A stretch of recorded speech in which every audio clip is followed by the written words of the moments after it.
starting our series, how to have access to the spirit realms in just 5 minutes. The spirit realms is one of the real realms and is more real than the physical realms. But until you understand these realms, you will not know how to operate in these realms. And having access to the spirit realms is not complicated as it is stated by so many people. You just need to know the steps and how to have access to these realms, and you are in it. And as you are in it, you operate in it and live in it. There are 7 steps that you will follow to have access to the spirit realms within 5 minutes.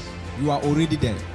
Now, the steps may take us a while, but after you master and understand whatever I'm teaching you, you will discover that whatever I am teaching you can even take you less than 5 minutes. You will not even need up to 5 minutes. 30 seconds to 1 minute, you are already inside. If you master and understand whatever I am coming to teach you. If you don't understand it, you will keep trying and you will keep failing. That is why so many people have tried and they have failed, because they don't understand it.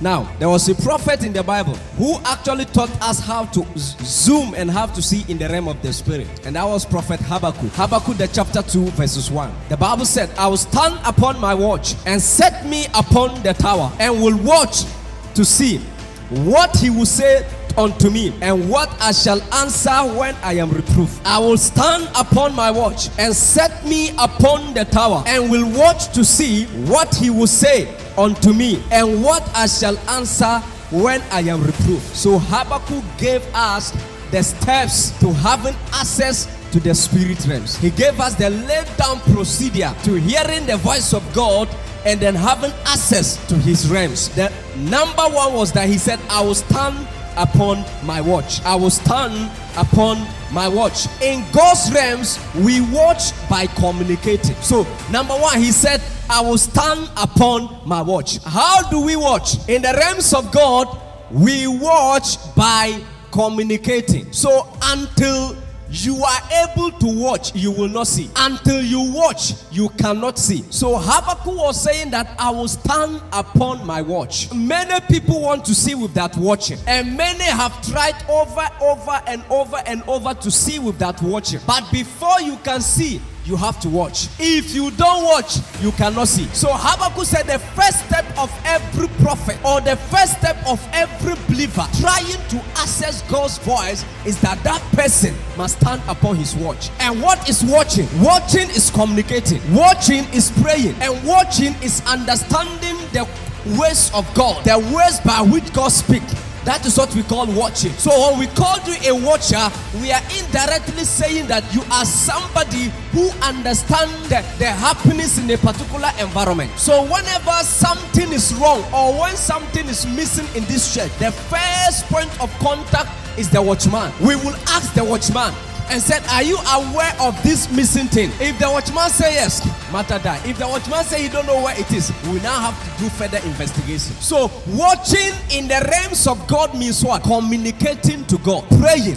I will stand upon my watch. In other words, I will pray. I taught you people in the Bible school, and then I told you that to watch means to pray. To watch means to be alert. To watch means to be ready. To watch means to look out for. So how do we look out for in the realms of God? We look out for in the realms of God through prayer. So every watchman must be prayerful. So he said, I will stand upon my watch. Until you are in constant communication with God, you will not be able to understand the happenings in the realms of God. To stand upon your watch means to know all the methods and the ways of God and how he communicates. You have to know all the ways and the methods of God. The method God used to communicate, you must know all of them. So he said, I will stand upon my watch. So the first step of somebody having access to God's realms is to stand upon his watch. You must stand upon your watch. So you must be ready to pray. You must be ready to look out. And it does not just end at prayer. You must also know how God communicates. So you must learn how to communicate to God and know how God communicates back to you. This is how we stand upon our watch. So you must learn how to speak to God, and you must also understand the language of God. So Habakkuk was saying that I will communicate to God,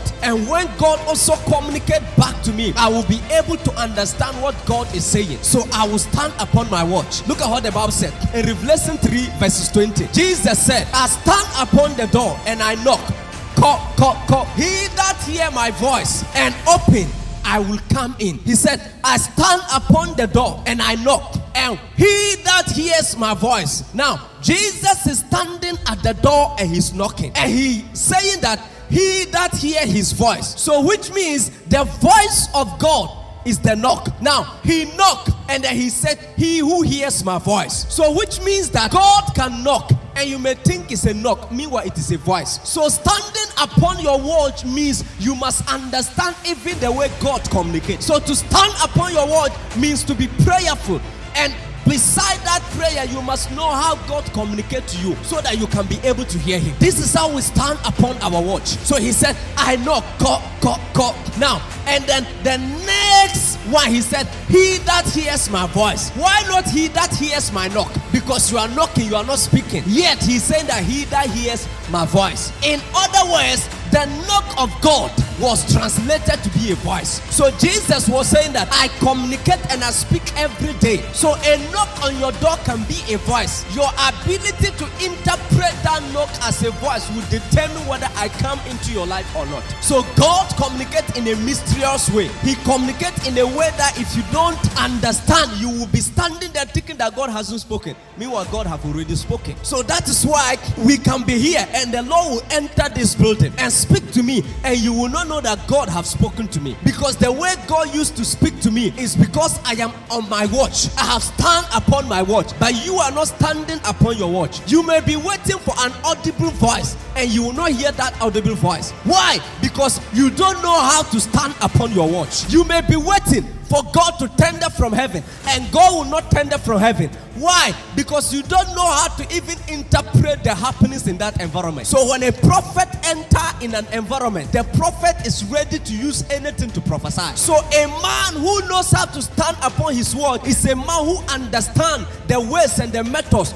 of God communicating to him. Whichever way the Lord comes in, he knows that this is God. So I will stand upon my watch. Now, let me show you something. The apostles went with Jesus to pray, and during the prayer, the Bible said there was a tender from heaven. In John the chapter 12 verses 29, thereabout, the Bible said, and then it tender, they had a tender from heaven. Now, there was a tender from heaven. The congregation had a tender, but the disciple heard the voice of God. The congregation had a tender, but the disciple heard the voice of God speaking to them. So two different people with two different interpretations. Some people heard a tender and some people heard a voice. So which means these two people will go home, and in case they ask them, when you climb the mountain, did God speak to you? Some people will say God didn't speak, there was a tender. But some people also say God spoke to us and we heard God speaking audibly.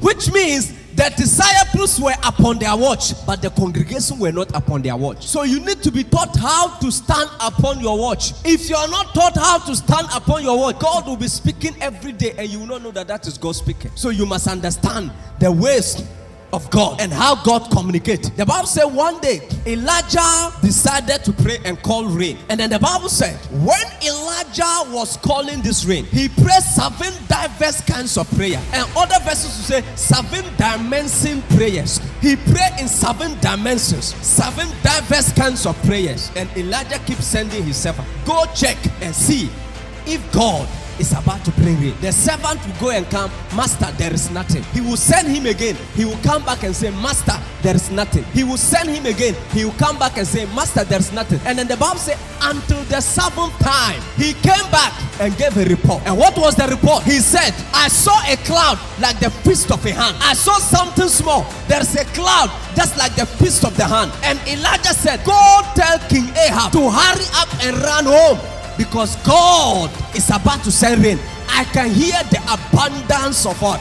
Rain. Now, somebody saw a fist of a hand. Another person saw the abundance of rain. Why do they see differently? Elijah didn't see physically. It was the servant who saw physically. But because he was not standing upon his watch, he didn't know the communications of God. He didn't know how God communicates. Men who are standing upon their watch know how God communicates. They understand the mysteries of God. They understand the secret communications of God. Elijah said, For I hear the abundance of rain. And the servant said, I saw something small like the fist of a hand. Two different people with different interpretation. What is the differences? Elijah know how to stand upon his watch, but the servant didn't know how to stand upon his watch. As a result of that, he didn't know the ways and the methods of God's communication. He thought that all the clouds need to gather before they can be rain. But Elijah knew that for there to be rain, the fist of the hand is enough. So standing upon your watch or watching means you must be alert. You must be ready to pray. You must communicate, and you must be ready to be communicated back. And not just be ready, but you must know the methods and the ways God will use to communicate back to you. This is how we stand upon our watch. This is how we look out for. This is how we are alert. This is how we stand upon our watch. Samson was in an environment, and I taught on this before. The environment that Samson was inside, it was an environment that could have killed him, and it even ended up killing Samson. Now, Samson was there, and then Delilah trapped Samson several times, and Samson didn't know that he was about to die. The problem of Samson was that he was lacking the ability to stand upon his watch. If you're a prophet or a believer and you don't know how to stand upon your watch, you will miss the voice of God, and you can even miss your destiny. You can cut your destiny short because of your inability to stand upon your watch. Standing upon your watch as a prophet or as a believer is the first requirement in doing business with God. If you can't stand upon your watch, you will not be able to do business with God, because the way God will come, you may not be expecting him that way. The way he will come, you may be expecting it in a different way, and he will come in a different way. I will stand upon my watch. Samson, the enemy is coming. The Philistine coming. The ropes are broken. And he said, you deceive me. Say, okay, this time I'll tell you my secret. Hapa Samson. So you didn't know that this was a trap and the enemy was about to kill you. Why didn't he interpret that as the voice of God? Because if somebody deceive you once, twice, third time, you should know that that is God speaking to you. You don't still have to trust them. But Samson still went ahead and trusted Delilah because he didn't know how to stand upon his word. There are some times as a prophet that God will not speak to you audibly. He will want you to use experience and run. There are some times that God will not speak to you audibly. Even rejection can be the voice of God. So you need to be on your watch. And there are some times that when it is time to move, God will not speak to you audibly. He will bring the Philistines. In the wilderness, there were days that when it is time to move, God will not even consult Moses. He will bring the enemies, and the enemies will force them to move. That was the method of God communicating and telling the people of Israel that it is time to move. So it's not all the time you have access to God's voice audibly. Stand upon your word, communicate, and expect him to communicate back by understanding the methods and the ways he will use to communicate to you. This is the first step of accessing the spirit realms.